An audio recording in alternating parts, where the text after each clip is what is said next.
Good evening, everybody, and welcome to Why Are You an Entrepreneur? The Trials and Triumphs. And this is a double show tonight, and it is worth every minute. We had a tech snafu last week in which I tried to have the amazing Holly Totten from Teaching Yourself to Learn, and it was just not working. But we are here now, and I can't wait to talk to this rock star. And for those of you tuning in for the first time, or you're going to watch the replay, this is all about why are you an entrepreneur? The trials and triumphs. My rock stars are going to share their story and also share some words of wisdom for those of you out there who are walking this entrepreneurial journey. We want to make sure you know you are not alone, and what you're experiencing is about what every one of us have experienced. So, Holly, welcome. I would like for everybody to know how amazing you are. So, let's kick this off. I am excited. I'm ready. Well, you should be. It only took us 10 hours to try and figure. It's okay. All right. So I had you on the show when I really first started my show. You were one of my first guests, which is about a year ago. And I know that a lot of things have changed for you in your business. And I think you've changed a lot as an entrepreneur. So I would like for you to share, for those people just tuning in, how you've become an entrepreneur. Like, why did you even decide to do this whole thing that most people find really hard? Why are you doing it? Why? Very good question. Yeah. No, actually, I retired from teaching after 32 years of teaching. And after retirement, it took me a couple of years kind of experimenting and trying to figure out what I was going to do with my life. That is that's a pivotal moment. Kids are gone, grandkids are coming. I'm retired now. What am I going to do? And I knew in my heart that I had so many years left of serving others. And it just took me a little bit to figure out exactly what I wanted to do. And the first thing I did was start a podcast. Excuse me. And my podcast mission is to inspire and motivate women that are stepping into this, or already in, either one, in their third half of life, to just want to live and do what they can, explore new things, and not be afraid to take on this part of life, regardless of where we've been or what we've been through. And go ahead. Oh, no, you go ahead. Well, so this podcast has bloomed into something so much more. And so I'd like for you to share how you started a podcast, but where has it led? Because you've got some big things to announce here. So I do. From the podcast, and my line at the end of each of my podcasts is that I encourage everyone to share their words and share their stories, because you never know who needs to hear exactly what you have to say. And from that, I started thinking about the things I've done in my past. And when I taught writing, and I've been a writer, grew up in a writer family. And that's something that I really love and enjoy. And I coupled that with the teaching aspect of my life. And I've started within my writing business, I've always been editing and kind of ghostwriting, writing for other people. But I started an experience, I will call it. It's called the New Author Intensive, and it is a 9-week writing experience to help new authors learn the ropes of writing a book. So tell me how that even came about, because we're always evolving in our business and we have to pivot. Was it just something you woke up one morning and said, aha, I'm going to start the New Author Intensive? Not exactly. Where did you find that you thought people needed to write books? And is there a certain group of people that you really focus in on? It really started, I'm in a mastermind group and with Kim White, and we were talking about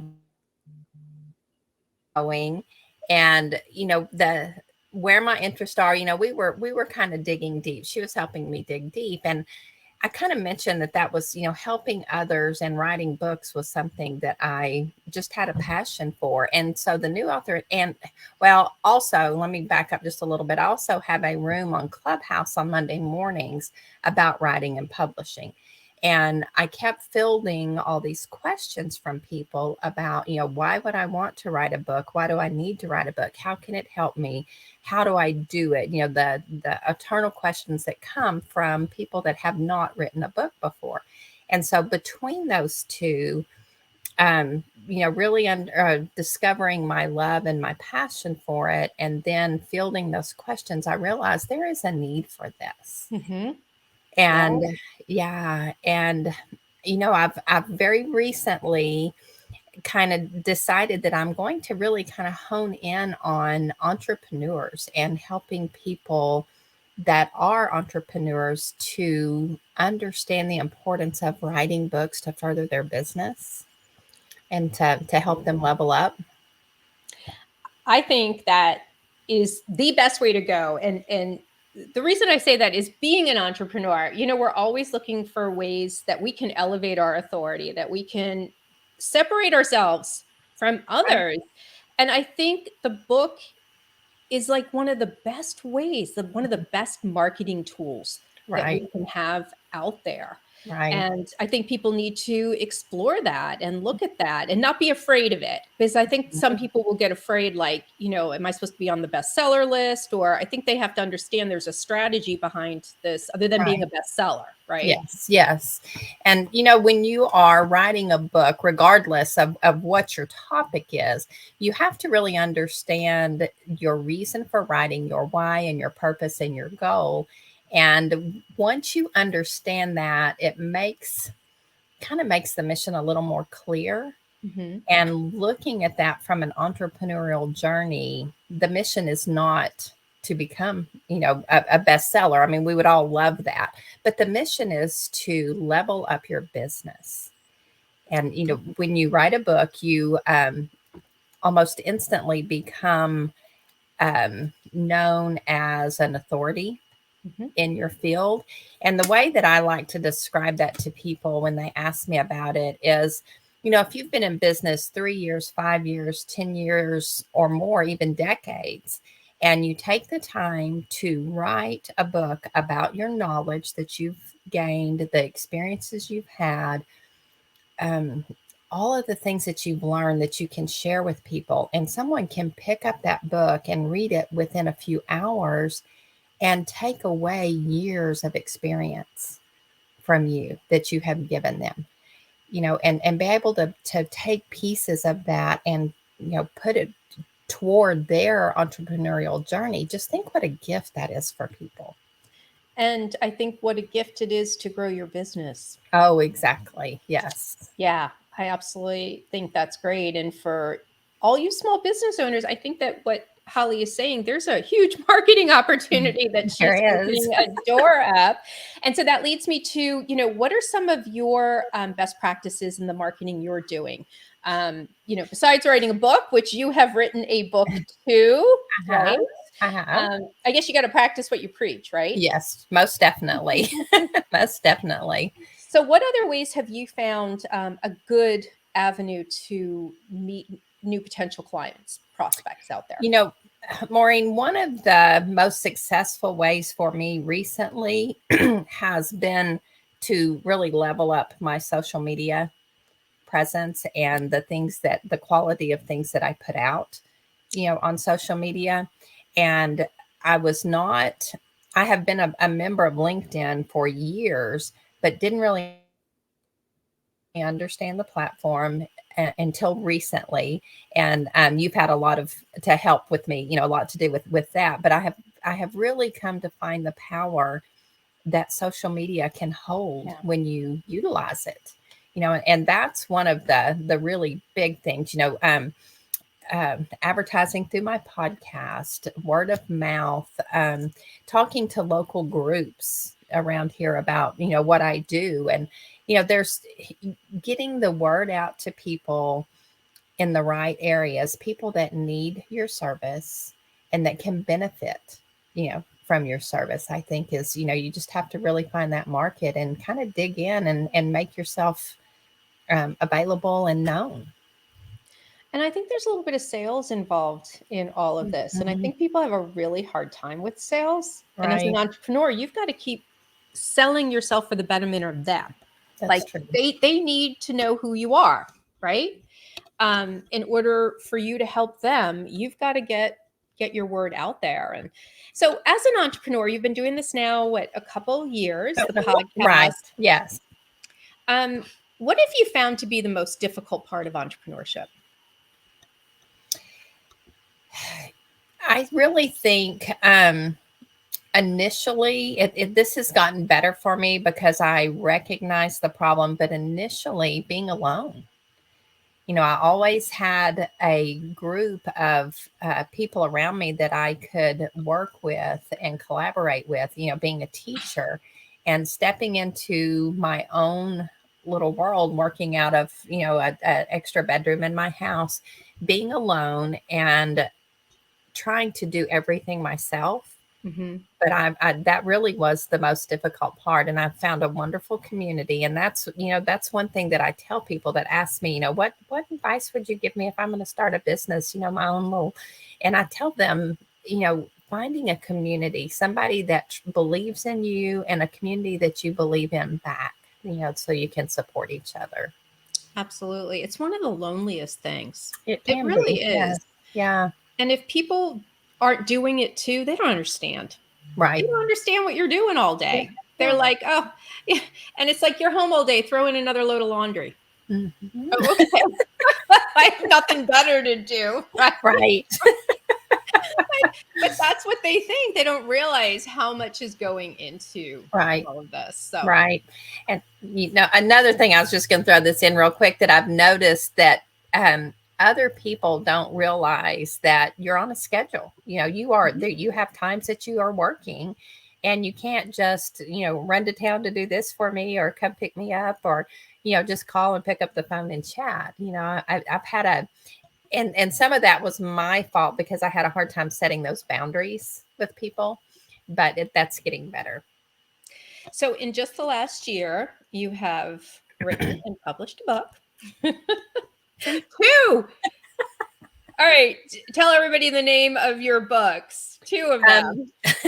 You were going to ask me the first one. I know them kind of.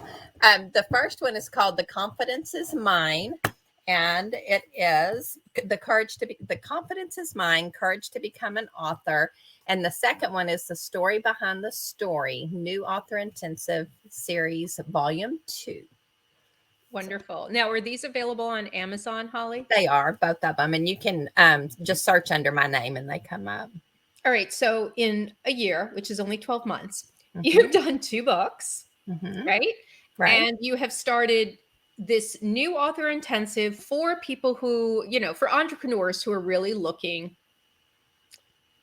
to take their business to a whole new level by using a book as that engine to do it. So those are huge growth, scale processes that you've put in place, and actual campaigns that in 1 year, that's a lot to do.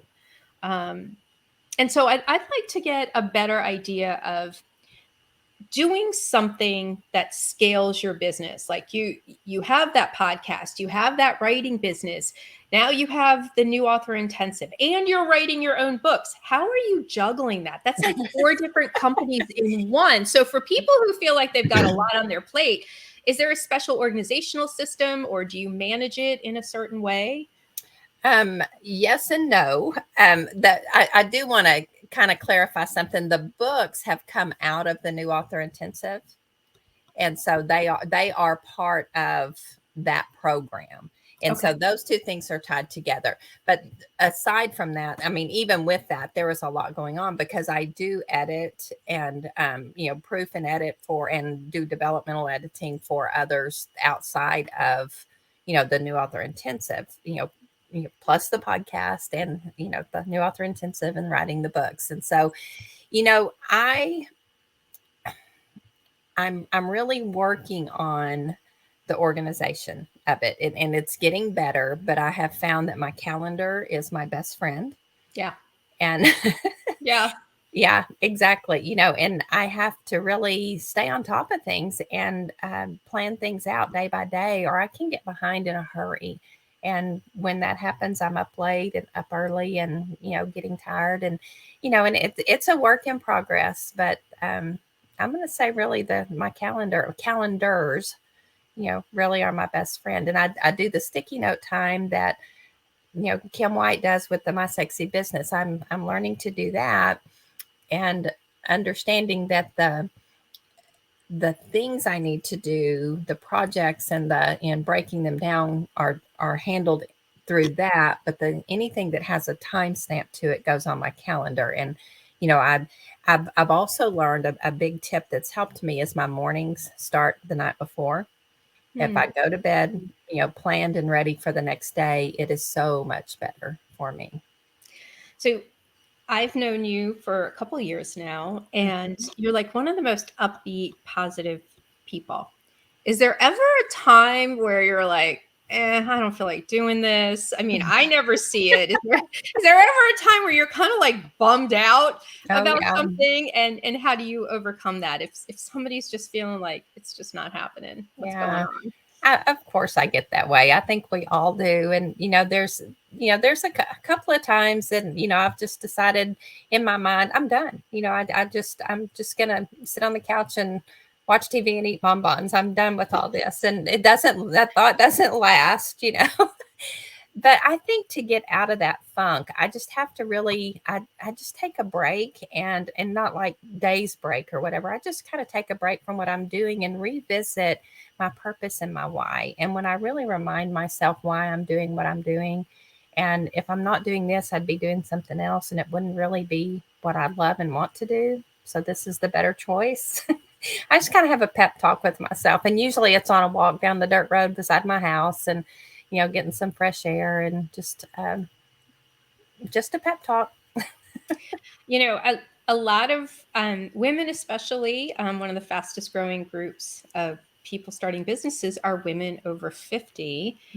Is that considered the third half of life? I'm never quite sure where that cutoff is, but am I in that third half of life? I'm starting to wonder. It's obvious I'm not a mathematician to begin with. Words are my strong suit, not math. But the way I define the third half of life for me, and it's not really an age, Maureen.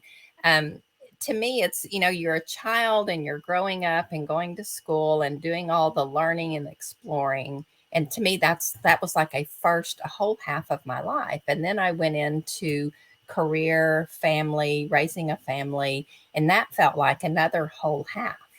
Well, now that my kids are gone, I'm empty nesting. My husband and I'm retired. He's almost retired. This is a whole new life that I hadn't experienced before, but I felt like I had already been through two whole halves. So I just decided This is my third half. And so I don't really think it's an age necessarily. I would say most people are probably in their 50s by the time this happens.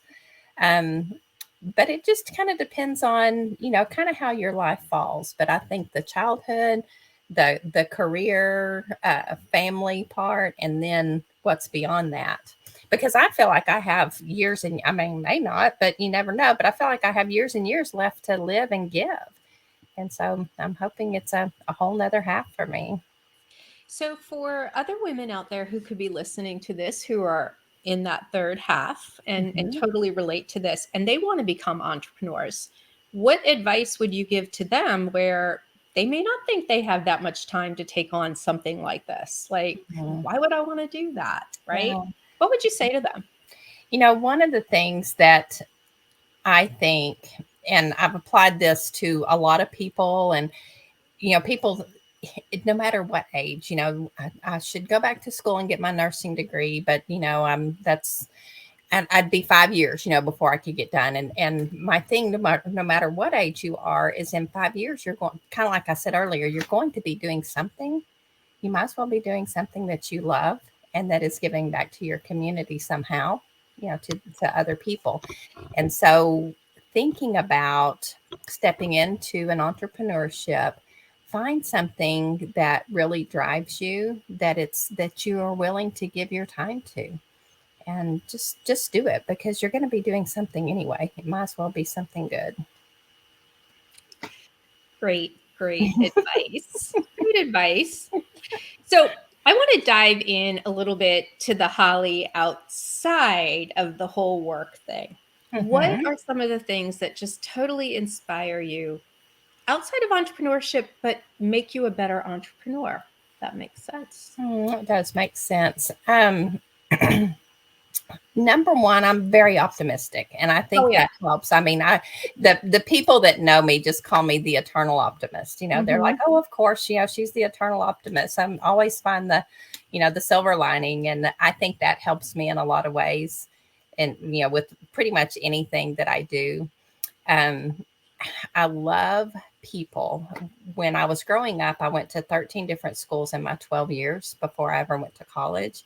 And my dad was military Yeah. before I was born, but not after I was born. We just moved a lot.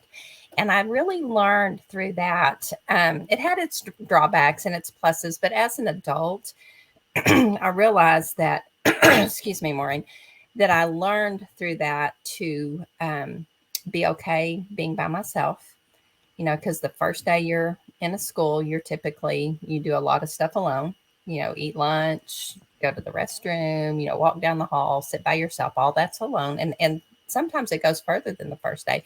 But I learned to be okay with that, to be okay with me. I learned very quickly to be the person to approach others, to make friends, to have a discussion, to open up the possibility of, communicating with people. So I learned that, through that process. And the whole time growing up, actually, we didn't have the communication uh, possibilities that we do now with technology. Right. Right. Because once I moved, to call somebody long distance cost money. And, Hmm. my parents would either say, we don't have the money for that, or you have 2 minutes, or, you can have 5 minutes this month and, use it wisely, however that would work. And so I didn't really make a lot of relationship friendships that I kept through the years because we did move so much. And so I think that makes me really adept to my friendships that I make now, and really hold those dear. And so I think those things, and I think those things play a part in the way I handle myself with business and meet people and Yeah. treat people. So I think So that has a lot to do with it. how do you feel your teaching career has benefited you as an Oh, entrepreneur? wow. Hmm. Yeah, that's a big Yeah. one. Yeah, That's a big one. absolutely. Yeah. Yes. I would, in school as a student, I was always the one that was, don't call on me, don't call on me. My face would turn red, my ears, the whole thing. I would just get so embarrassed and flushed and red. And so I had to really learn to get past that as I, knew I was going to be a teacher and be up in front of a class, to be the speaker and be the one that everybody's looking at. So I think that's one step, one hurdle. But understanding, I think one of the biggest things that's helped me in entrepreneurship through teaching is understanding that everybody is unique and different.